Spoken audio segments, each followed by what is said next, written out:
कल्पना कर सकते हैं कि ऐसी चुनौतियों का मजबूती से मुकाबला कैसे करते हैं। और हमारी तैयारियां निरंतर बढ़ती जा रही है। मेरे प्यारे देशवासियों, दूसरी तरफ आज भारत का प्रोफाइल पूरी तरफ बढ़ रहा है। आज भारत दुनिया के लिए एक स्वीकृत और सम्मानीय देश के रूप में बन रहा है।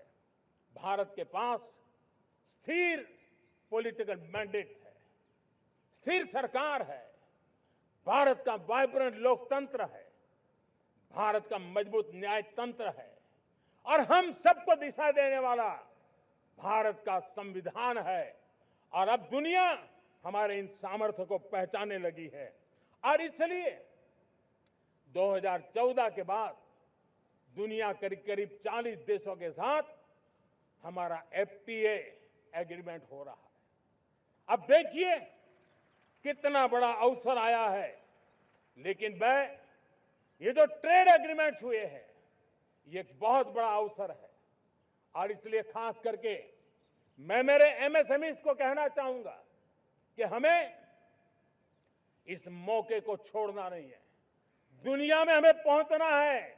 भारत के उत्पाद की हर चीज विश्व के बाजार में पहुंचे और चाहे हमारा टेक्सटाइल हो, हमारी मशीनरी हो, हमने दवाइयां हो, हमने मौका छोड़ना नहीं है।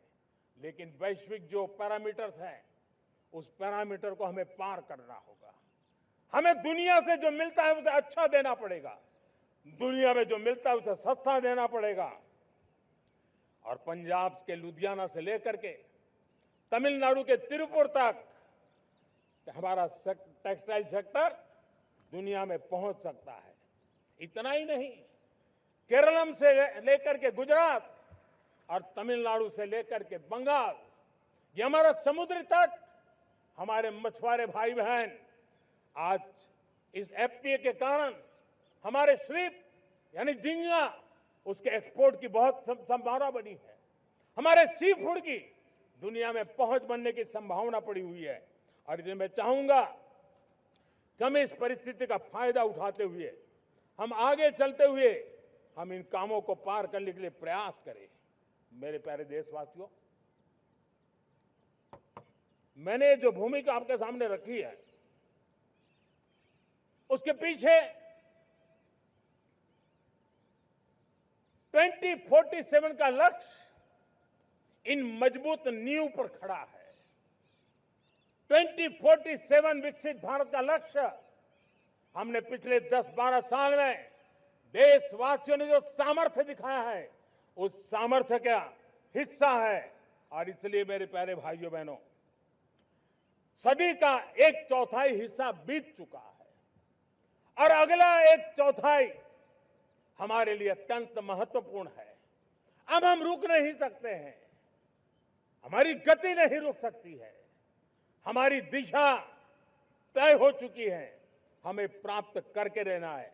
और इसके लिए हमें अपना वर्क कल्चर बदलना होगा। हमारे वर्क कल्चर को बदलते हुए हमें हमारी सोच को भी बदलना होगा, हमें हमारे काम की गति को भी बदलना होगा।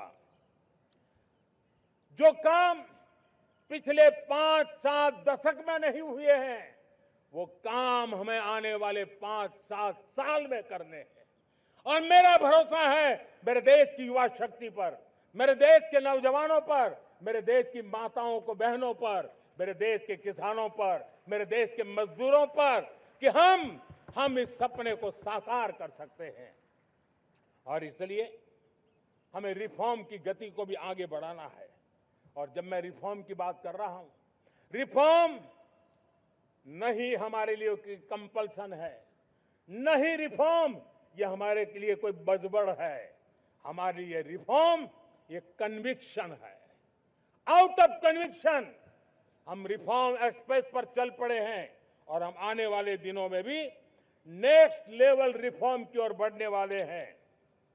और इसलिए सरकार, समाज, उद्योग, उत्पादक, किसान, हर किसी ने अपनी ट्रेडिशनल व्यवस्थाओं में रिफॉर्म करना पड़ेगा, सोच में रिफॉर्म करना होगा, अपने लक्ष्यों को रिफॉर्म करना होगा।